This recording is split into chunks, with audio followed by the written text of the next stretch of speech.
Hello friends, ધમુસ kitchen and vlog પર તમારું સ્વાગત છે. મિત્રો, શું તમે ક્યારેય છાશની અંદર પૌવા નાખી અને કોઈ ટેસ્ટી એવી રેસિપી બનાવી છે? ખરેખર ખૂબ જ ગજબની અને મજેદાર બને છે.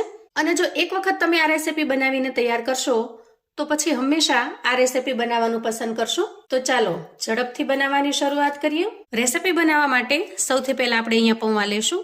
આ પૌવા છે એ આપણે બટેકા પૌવા બનાવવા માટે જે પૌવા ઉપયોગમાં લઈએ છીએ એ સાદા પૌવા છે.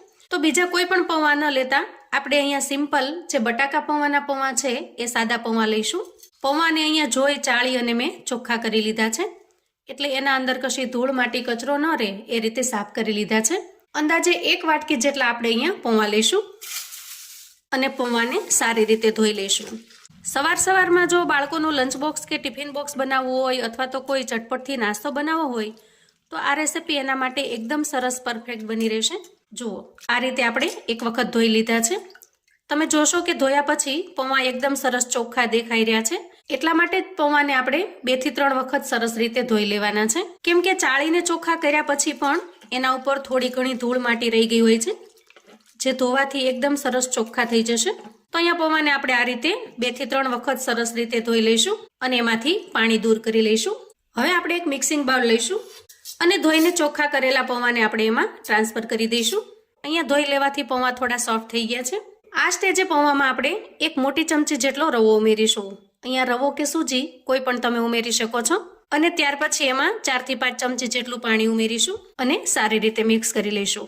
હવે આ રીતે રવો અને પૌવા બંનેને મિક્સ કર્યા પછી આપણે થોડી વાર રેસ્ટ થવા દઈએ, જેથી રવો સારી રીતે ફૂલી જાય. તો અંદાજે 5 મિનિટ એને ઢાંકીને મૂકી દઈએ અને ત્યાં સુધીમાં આપણે આગળની તૈયારી કરીશું.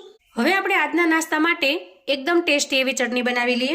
ચટણી બનાવવા માટે આપણે એક મિક્સર જાર લઈશું અને એમાં 2 ચમચી જેટલું આપણે દહીં ઉમેરીશું. દહીં છે એ બહુ ખાટું પણ નહીં અને સાવ મોળું પણ નહીં, એ રીતે મેં લીધેલું છે.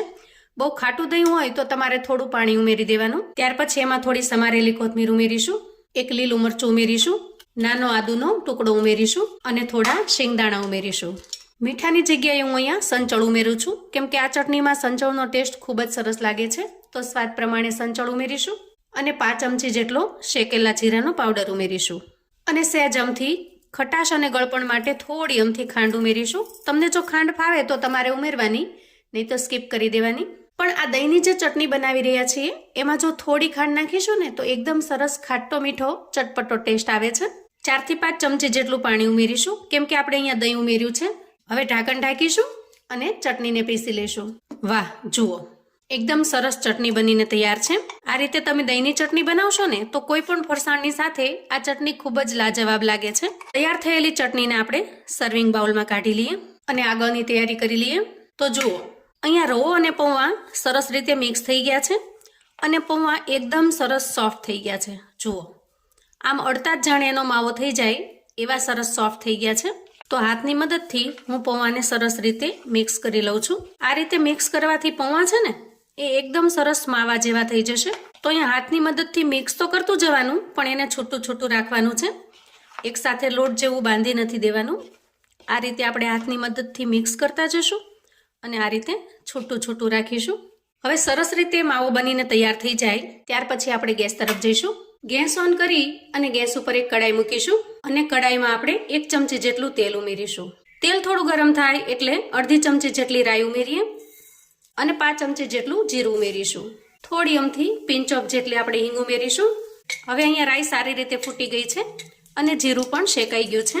એ સમયે 3 થી 4 લસણની કળીને મેં આ રીતે સમારી લીધી છે, એને ઉમેરી દઈએ. અને એક નાની ડુંગળીને એકદમ ઝીણી ઝીણી સમારી લીધી છે, એ પણ ઉમેરીશું. તમે જો લસણ ને ડુંગળી ન ખાતા હો તો બંનેને સ્કીપ કરી શકો છો. ત્યાર પછી અહીંયા કેપ્સિકમ મરચાંને મેં ઝીણું સમારી લીધું છે, એક નાના ટુકડાને એને ઉમેરી દઈએ. અને ટમેટાના એકદમ ઝીણા ઝીણા પેસ્ટ કરી લીધા છે, એને ઉમેરી દઈએ. બધી જ વસ્તુને સારી રીતે મિક્સ કરી લઈએ. તમે જો લસણ અને ડુંગળી ન ખાતા હો તો એની જગ્યાએ તમારે કેપ્સિકમ મરચું થોડું વધારે લેવાનું. એનાથી પણ રેસિપી એકદમ ટેસ્ટી એવી બનશે. ગેસની ફ્લેમને આપણે અત્યારે એકદમ ધીમી રાખીશું. એ મસાલાને આપણે ધીમા તાપે સરસ રીતે સાંતળી શકીએ. એકદમ હાઈ ફ્લેમ ઉપર મસાલા ઝડપથી બળવા લાગે છે. હવે આપણે સૂકા મસાલા કરી લઈએ. તો 5 ચમચી જેટલી હળદર, 1 ચમચી ધાણા જીરું પાવડર, સ્વાદ પ્રમાણે મીઠું ઉમેરીશું અને થોડું અમથું લાલ મરચું પાવડર. તમારે જેટલું સ્પાઇસી ખાવું હોય એ પ્રમાણમાં લાલ મરચું ઉમેરવાનું છે. અહીંયા આજે બાળકો માટે બનાવી રહી હોવાથી હું બહુ તીખું નથી બનાવતી, એટલે મેં લાલ મરચું પાવડર કાશ્મીરી લાલ મરચું લીધું છે. એનો કલર સરસ આવશે પણ તીખું નહીં લાગે. તમારે ખરેખર સ્પાઇસી વધારે બનાવવું હોય તો થોડું રૂટીન જે લાલ મરચું આવે છે તીખું એ ઉમેરી દેવાનું, અને અથવા તો તમે ચીલી ફ્લેક્સ પણ ઉમેરી શકો છો. જુઓ અહીંયા મસાલા સારી રીતે શેકાઈ ગયા છે. આ સમયે આપણે અડધી ચમચી જેટલું બેસન ઉમેરીશું. એનાથી ખૂબ સરસ બાઇન્ડિંગ આવી જાય છે બેસનથી, અને સારી રીતે મિક્સ કરી લઈશું. તો જુઓ મસાલા એકદમ સરસ રીતે મિક્સ થઈ ગયા છે અને શેકાઈ પણ ગયા છે. આ સ્ટેજે એક અડધી વાટકી જેટલી છાશ લઈશું અને આપણે ઉમેરી દઈશું. છાશ બહુ ખાટી પણ નહીં અને સાવ મોળી પણ નહીં, એવી મીડિયમ ખટાશવાળી લીધેલી છે. તમારી પાસે જો વધારે ખાટી છાશ હોય ને તો થોડું પાણી ઉમેરી દેવાનું, અને એ રીતે તમારે માપ પ્રમાણે સેટ કરવાનું. અને મોળી છાશ હોય તો થોડી ઘાટી છાશ લેવાની. આ બધી જ વસ્તુને પહેલાં સારી રીતે છાશની અંદર મિક્સ કરી દઈશું. અને ત્યાર પછી થોડો ગરમ મસાલો, તમારી પાસે દાળ શાકનો જે કોઈ ગરમ મસાલો હોય અથવા તો પંજાબી શાકનો મસાલો હોય એ પણ તમે ઉમેરી શકો છો. હવે આ બધી જ વસ્તુને થોડી વાર થવા દઈએ અને એક ઉફાળ આવવા દઈએ. જુઓ આ રીતે એકદમ સરસ ઉફાળ આવી જાય એ સમયે આપણે એકદમ ઝીણી સમારેલી કોથમીર ઉમેરી દઈશું. અને હવે આપણે તૈયાર કરેલા પૌવા ઉમેરી દઈએ અને પૌવાને સારી રીતે મિક્સ કરી દઈએ. આ રીતે સ્પેચ્યુલાની મદદથી થોડું દબાવતું જવાનું, એટલે પૌવા જો કંઈ પણ આખા ભાંગા રહ્યા હશે એ પણ સરસ રીતે મિક્સ થઈ જશે. આ રીતે આપણે સ્પેચ્યુલાની મદદથી થોડું થોડું દબાવતું રહેવાનું, એટલે મિશ્રણ એકદમ સરસ એકરસ બની જશે. ખૂબ જ ઇન્સ્ટન્ટથી ને ઝડપથી બનતી આ વાનગી ખૂબ જ ટેસ્ટી લાગે છે, અને ટેસ્ટી હોવાની સાથે સાથે હેલ્ધી પણ છે, અને ખૂબ ઝટપટથી બની પણ જાય છે. જો ચટણી તમે રાત્રે બનાવીને રાખી મૂકી હશે તો સવારે આ રેસીપી બનાવતા બિલકુલ વાર નહીં લાગે. ફટાફટથી અને ખૂબ ઝડપથી બનીને તૈયાર થઈ જશે. જુઓ આ રીતે મિક્સ કરતા બધું જ એક સરસ મિક્સ થઈ ગયું છે. ગેસની ફ્લેમને આપણે અહીંયા બંધ કરીશું. હવે આ મિશ્રણને થોડી વાર માટે આપણે ઠંડુ થવા દઈશું. થોડું ઠંડુ થઈ જાય એટલે આપણે પ્લેટમાં કાઢી લઈએ અને આ રીતે સ્પેચ્યુલાની મદદથી થોડું ફેલાવી દઈએ, જેથી ઝડપથી ઠંડુ થવા લાગશે. અથવા તો તમે એને 5 મિનિટ પંખા નીચે મૂકી દેશો તો પણ ઝડપથી એ ઠંડુ થઈ જશે. મિશ્રણ આપણે અડી શકીએ એવું સરસ ઠંડુ થઈ ગયું છે. તો ફરી એક વખત મિશ્રણને આપણે મિક્સ કરી લઈશું. હવે આપણે એમાંથી બોલ્સ બનાવી લઈશું. આ રીતે થોડું મિશ્રણ લઈ અને તમને જેવા અનુકૂળ આવે એ પ્રમાણેના બોલ્સ બનાવી લેવાના, નાના કે મોટા. જુઓ આ રીતે. તો જુઓ અહીંયા એકદમ સરસ બોલ્સ બનીને તૈયાર થઈ ગયા છે. હવે આ બોલ્સને તમે સિમ્પલ આ રીતે પણ નાસ્તામાં ઉપયોગમાં લઈ શકો છો, કેમ કે આપણે એનો વઘાર તો ઓલરેડી કરેલો જ છે.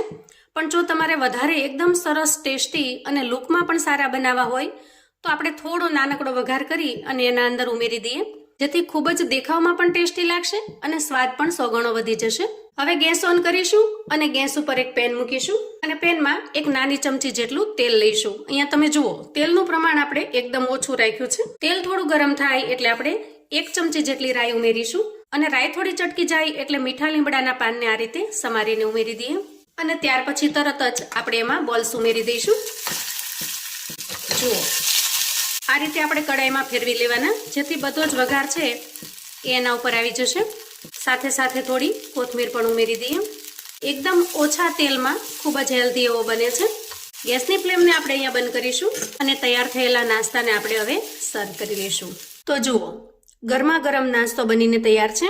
એકદમ ઓછા તેલમાં ખૂબ જ હેલ્ધી એવો બને છે, અને વળી બાફવાની તળવાની બિલકુલ ઝંઝટ વગર ખૂબ જ ઝડપથી બને છે. અહીંયા તમે એનો લુક જોઈ શકો છો. જુઓ જોતા જ આપણને ખાવાનું મન થઈ જાય એવો ટેસ્ટી બને છે. અહીંયા હું તમને એક તોડીને બતાવું. જુઓ એકદમ ટેસ્ટી અને લાજવાબ, અને વળી દહીંની ચટણી સાથે એનો ટેસ્ટ એકદમ સરસ લાજવાબ લાગે છે. જો મિત્રો તમે ક્યારે આ રીતે નાસ્તો ન બનાવ્યો હોય તો એક વખત મારા કહેવાથી ચોક્કસથી બનાવજો, કેમ કે આ નાસ્તો એટલો ટેસ્ટી બને છે કે તમને ખરેખર ખૂબ જ પસંદ આવશે. તો મિત્રો આવું અવનવું જાણવા માટે અને મને સપોર્ટ કરવા માટે ચેનલ પર જો તમે નવા છો તો પ્લીઝ ચેનલને સબસ્ક્રાઇબ કરો.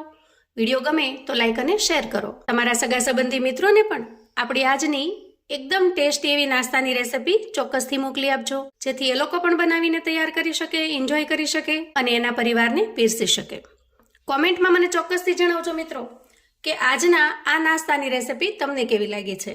ફરી મળીશું એક નવી રેસિપી સાથે. ત્યાં સુધી આવજો મિત્રો.